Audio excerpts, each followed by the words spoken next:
New Thought Media Network.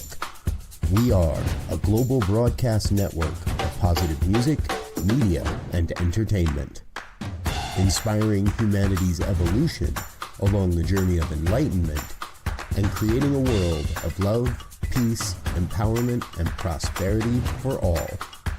New Thought Media Network. Positively inspiring.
Hey everybody, Tracy Brown here. So glad you have joined me for today's episode of The Inclusive Church, where we come together and remind ourselves that it is a part of our responsibility as well as a strong intention to build spiritual communities where oneness does not equate or require sameness.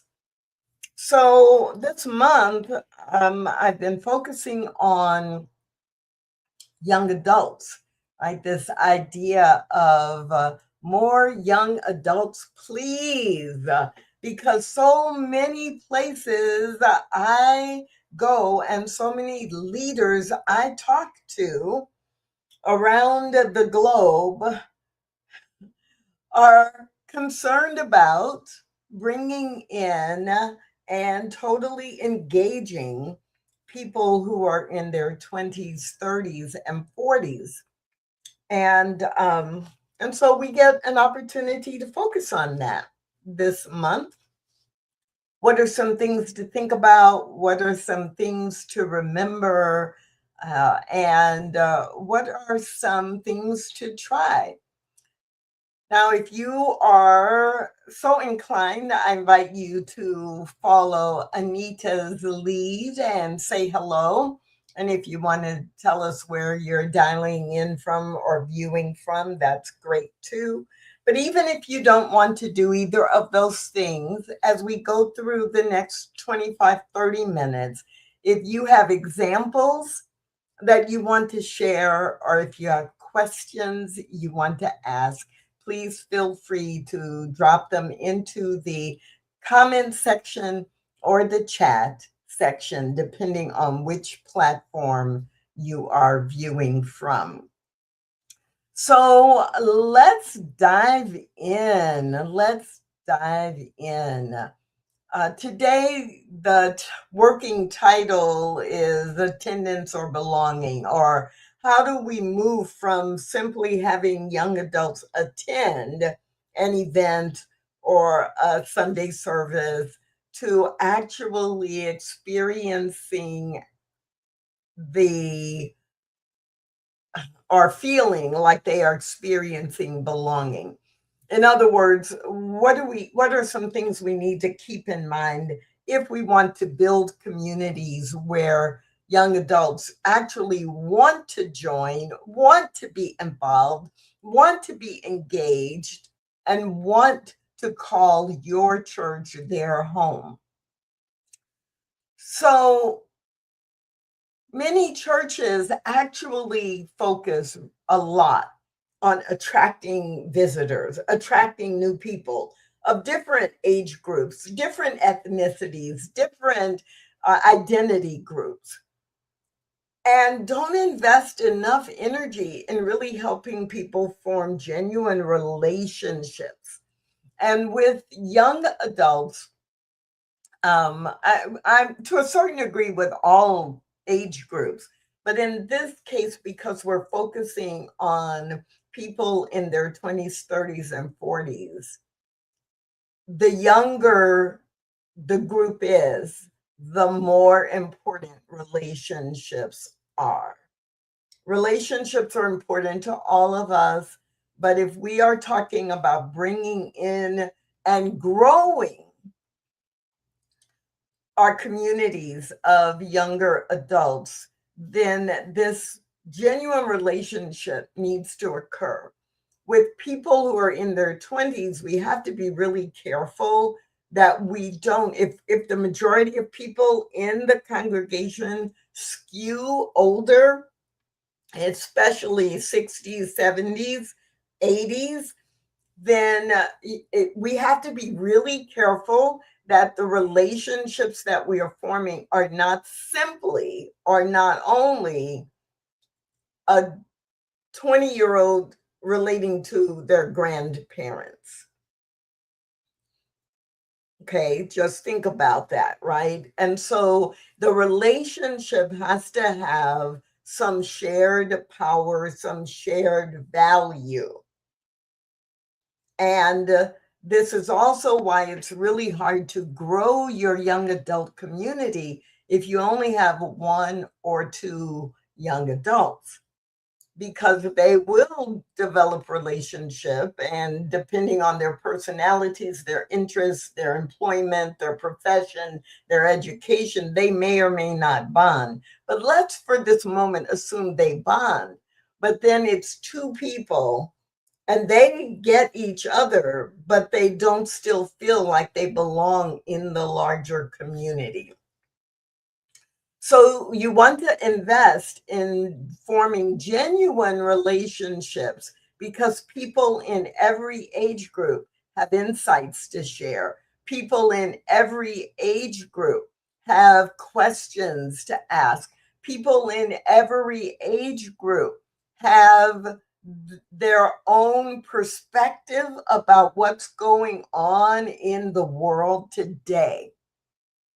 And we can learn from each other, we can share with each other. And when we remember this, then it's not so much a focus on just recruiting people who are in their 20s or early 30s so they can come and be just like us. It becomes much more, what can we learn about being more relevant in the community? What can we learn or understand better about how values and ethics are shifting with all that's going on? What is it that we as an existing community can learn about new ways to use technology and to integrate what we do with different groups of people? The same holds true with older young adults, people who are from mid 30s to mid to late 40s. They're going to bring different perspectives. They're going to require us to take our spiritual teaching and guidance and apply it to different life situations than the people who have been in the community a long time, or the people in our community who are between the ages or who are 60 and above. So it does require us to do more than just invite. It really does require us to invite with intention and to invite in a way that also makes it clear that we are welcoming an opportunity to learn more about what is desired, what is required, what is expected, what is needed, what is meaningful for the people we are inviting. In this sense, this is the same as it would apply to any specific identity group we were seeking to expand with, whether it be age, religion, race and ethnicity, language being spoken, sexual orientation, gender identity, all of those and so many more. We would need to be very clear that there is a requirement for those of us already in the community to be willing to learn something new and also be willing to transform the way that we do classes, transform the content and the flow of our Sunday service, transform the examples we use when we are speaking or when we are building relationship. Because if we didn't need to transform, we would already have that targeted group in our community. A desire to change is also comes with a requirement to change. Okay, so when we think about the whole idea of finding some balance between inviting people and creating genuine relationships, we do also need to realize that young adults often decide whether they belong or not before they decide whether they agree with the theology. So, of course, in New Thought, we're going to be inviting based on our beliefs and our values and what we teach in New Thought and a metaphysical approach to life and living. And with many young adults, that will bring them in the door, but it won't make them stay unless the relationships are also beginning to develop. So I'm going to share with you what I believe are some of the biggest mistakes that our communities make in this regard, and also maybe 4 or 5 suggestions of what would be opportunities. And then I'll have a few closing comments. So the biggest mistakes that we make, and I think, in attracting visitors in general, and especially if we're looking at people between the ages of 25 and 45. So many of our churches greet visitors without any thought given to how do we integrate this visitor into our community. And there's a very fine line that we have to walk, because I know I've been a visitor at different churches and they've come on so strong that I'm like, yeah, no, how fast can I get out of here? Because they're just all over me, or they're bombarding me with too much information or too many invitations. I'll walk into a predominantly white church, and yes, I'm glad that people will welcome me, greet me, maybe ask me a couple of questions, pretty standard questions. Oh, how did you find us? Or, those are questions we all ask. And I've been in a few situations where right away they're saying, well, we have this group and I'd love it if you would join that group. Or we have this program coming up in a couple of weeks And, I really hope you'll come back to it. And they don't really know anything about me and what I'm really interested in. And it's just like, oh, you're a visitor. And oh, we've been wanting more Black people. Let me see how I can get you involved right away. So it's a very fine line, right? You do want to provide opportunities for people to plug in and for your young adults to see that there are opportunities, but you don't want to bombard them because they haven't made a commitment yet.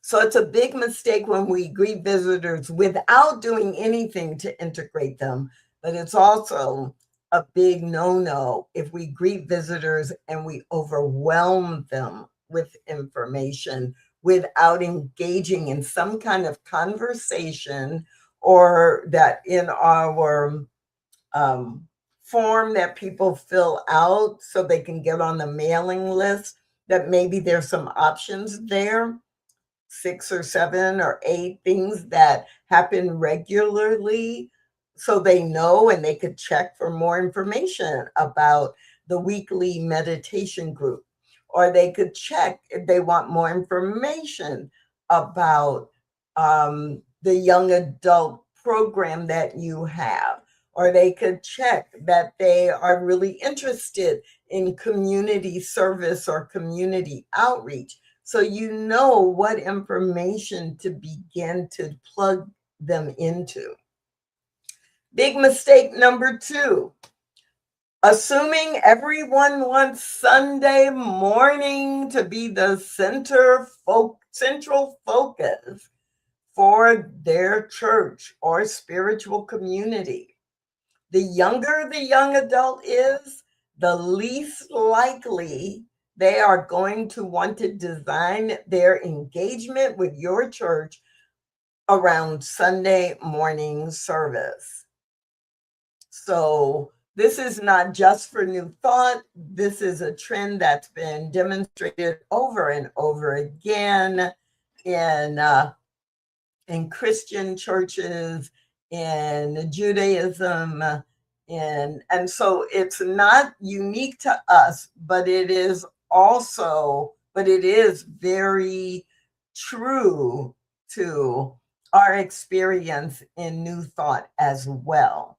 And so if you are serious about wanting to expand the participation and engagement of young adults in your church, then you need to be prepared to either offer things that they can participate in other than Sunday, and or that you invite them to participate in describing and designing the ways that they would like to engage. So I'm familiar with young adult groups that they have a weekly meeting, or they prefer a weekly session on a Wednesday evening or a Friday evening, because in this age group, they are often in school or working at jobs where they may or may not have a lot of flexibility time-wise. You want to have topics that are of interest, which means you have to talk to some young adults about what topics are interesting to them. And that may feel very different. But if you're serious, you want to create a space that is the kind of space that they want to be in. A little non-traditional goes a long way with your 20 and 30-year-olds especially. Number 3, a big mistake, and I've observed it so many times, and every time it makes me sad. Talking at young adults instead of listening to them or talking with them. talking at them, telling them what they should be thinking, what they should be worried about, what you read about in an online magazine or article, and then you've assumed that that's their concern as well. So it needs to be where I'm listening to my young adults, the young adults in my community, and really asking questions. What is it that you need? How do you think spiritual principles could help you navigate? What is it that's challenging in your life right now, that you believe or that you would appreciate understanding more about spiritual practice and how it applies? And big mistake number 4, creating programs without asking younger people to help design them. So I kind of wrap that in with number 2, assuming everyone wants a Sunday morning. No, you got to talk to people to find out what they really want to do instead. And so that's the number 4. And maybe you don't have many young adults in your community. So how do you get input from younger people to help design them? So you do some internet-based research if you can. You talk to the young adults you know who may not even be in your spiritual community. I'm smiling because I was working on a project with a specific church, and it was related to younger adults. In this case, they were targeting people who were in their 30s, and they didn't have anyone in their community. So I asked everybody who was in the leadership of this church that we're in the next week, anyone they came into contact with at work, in the grocery store, if they were willing to walk up to a stranger, or to the cashier, to anyone who they thought might be in anywhere from late 20s to early 40s, and not ask them their age, but to actually say, my church is really interested in carving out a space that's meaningful to young adults. And if you were going to design a program or create a program, what would you include in it? And then I actually did the same thing, and I gave myself an assignment that I would talk to 20 people in the next week, strangers. And the thing that was interesting is this. I didn't need to know what religion or what spiritual belief system the person I was talking to were a part of. I didn't need to know if they identified themselves as spiritual but not religious. I didn't need to know if they attended a Pentecostal Christian traditional church, because all I wanted to hear were the kinds of things that would attract them to join or to be a part of or to even just attend a spiritual community. And there was a pattern that actually mirrored what some of the research has said.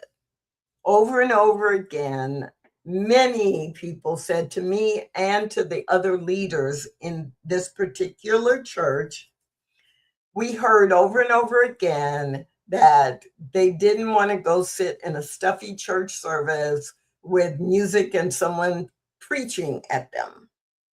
Over and over again, we heard examples of spiritual practice, meditation especially, but also We heard people saying that for them, running was their spiritual practice because it got them quiet and grounded, and, or being in nature, taking a hike and being in nature, that came up a lot. Many people shared that, many of the young people shared that they did not consider themselves religious, but they were very spiritual. And when asked, so what kind of, is that just individual practice, or what kind of group would help you deepen your spiritual understanding?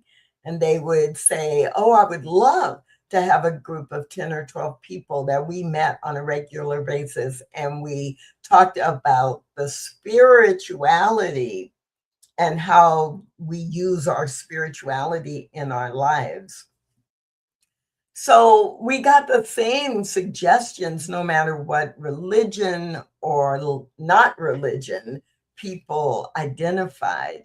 And that allowed that church to begin to create 2 or 3 things that a year and a half to 2 years later resulted in them having a really solid group of a couple dozen people who were in their 30s, in late 20s into late 30s, that were meeting on a regular basis and receiving guidance from the minister and from other leaders, but they were not being stuck in the only way they could participate was coming on Sunday morning.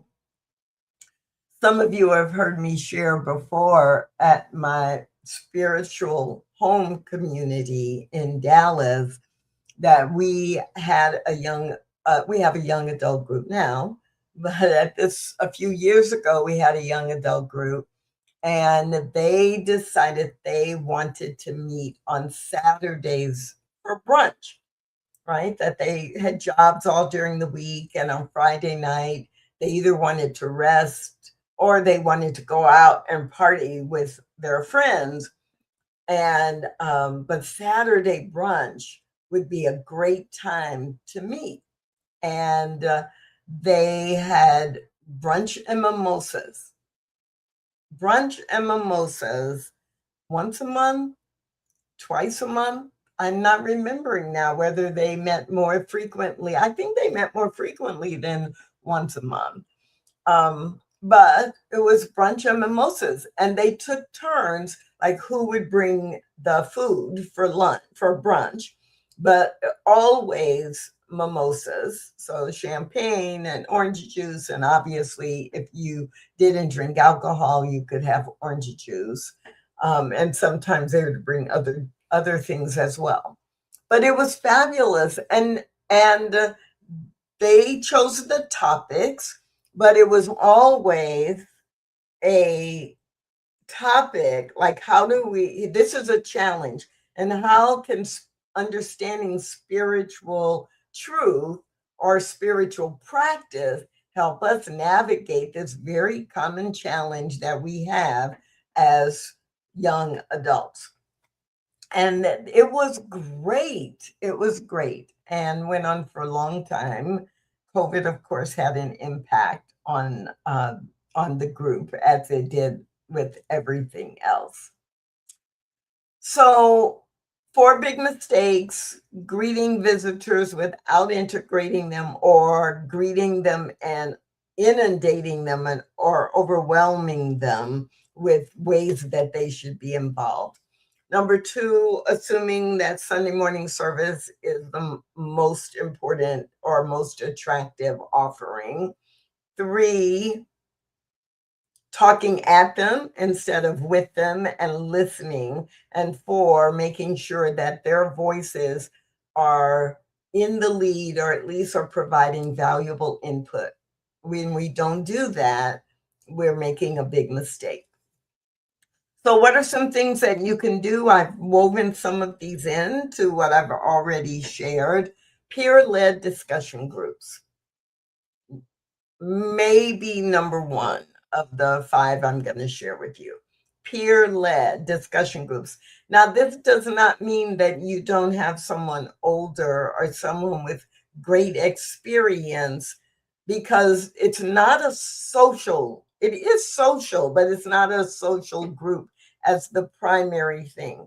It is social, and you are encouraging the building of relationships, but you do need a minister or a practitioner or a licensed unity teacher, someone who is actually going to make sure that there's some spiritually based, metaphysically sound education and application. But that does not mean that that is the person or those are the people who are running the group or deciding all the topics. So peer-led discussion groups, service projects. Research shows over and over again that people who are in their 20s now and into their mid-30s are very much driven by wanting to give back, wanting to be in service, and wanting to do that with a group of people. So when you can combine, or when you can integrate a commitment to spiritually guided living with a commitment to serve in the community, then you have a win-win. Number 3, intergenerational mentoring. Now, this is different from just having older people define what younger people need to know. And the mentoring needs to be both ways. That there's wisdom, there are insights, there are perceptions, there are applications of spiritual principle where the young can learn from the older and the older can learn from the younger. Number 4, having spiritual practice circles. So there are a lot of young adults who want to enhance their life with spiritual practice, or they want to go deeper than they have before or than they have been able to do on their own. And so if you have a group that, or if you host a group that comes together to meditate every Thursday evening at 6:30 p.m., you are likely to attract a number of young adults. If you have a drum circle and you're integrating spiritual concepts in, plus drumming in itself is a great spiritual practice, depending on how you guide it and lead it, then have a host a drum circle on the third Sunday afternoon of every month. And obviously reach out to and market to different audiences. Okay, peer-led discussion groups, service projects, spiritual practice circles or groups, intergenerational mentoring, and social gatherings that are not fundraising events. So I know of a church that they do a social gathering for members of their community, and they vary it. They do it at like once a month, and they go to different places and they do different things. So it might be a hike one week, and whoever leads the hike, they go onto a nature trail. And yes, how you plan it might be a little different than you would if it was just your personal friends or people you work with. But right, if you started with some spiritual practice, a reflection, a devotional, or you give people something to contemplate while they're hiking, and then at the end you gather and you have some discussion, or maybe you go to lunch together, I don't think I would necessarily, well, depend on how strenuous the hike is. I guess that's the key. Bowling.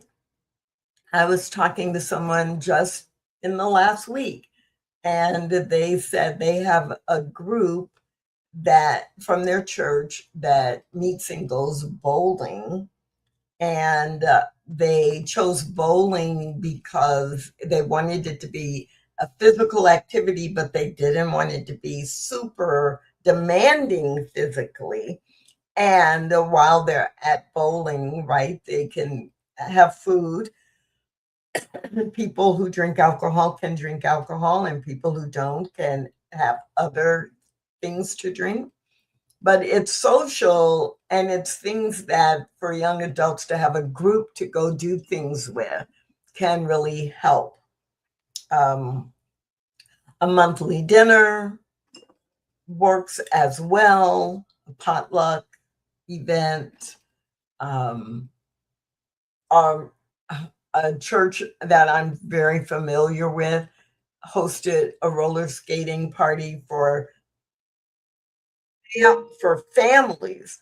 So they got a lot of people who were in their 40s who had school age children, a lot of people in their 30s and 40s who had school age children, but people who were in their 20s and people who were in their 60s and 70s could all participate. So there was some intergenerational thing happening as well.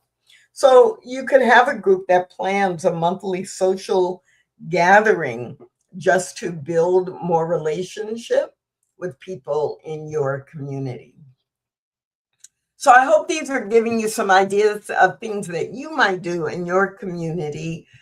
Keep in mind that some of this feels like radical hospitality, like when you're bringing people in and they're visiting, how do you make them feel welcome without overwhelming them?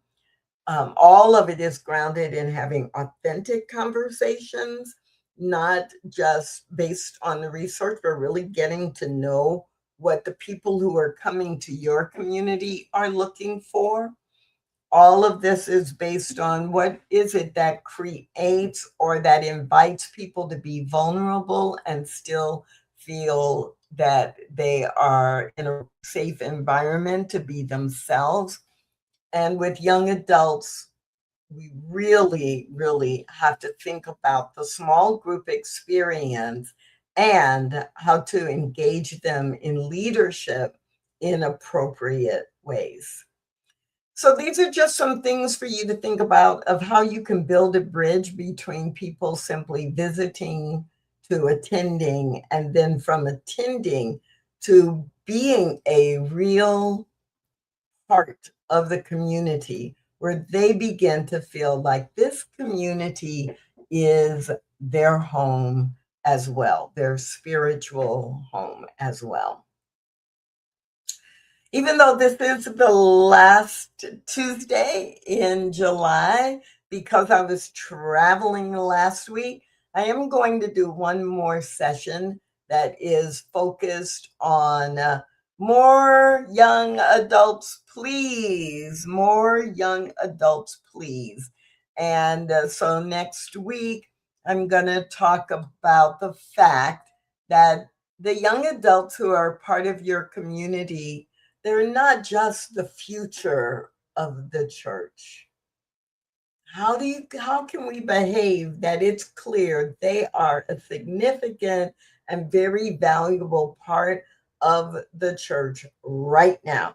So we'll be talking a little bit about leadership and intergenerational mentoring and a lot of other small topics that add up to our young adults feeling like they are respected and needed in your church. But that's it for today. So I'm going to invite you to join me next Tuesday and every Tuesday at noon Mountain Time right here on the New Thought Media Network. Bye for now. Thanks for watching The Inclusive Church with Tracy Brown. Join us again next week at 12 noon Mountain Time.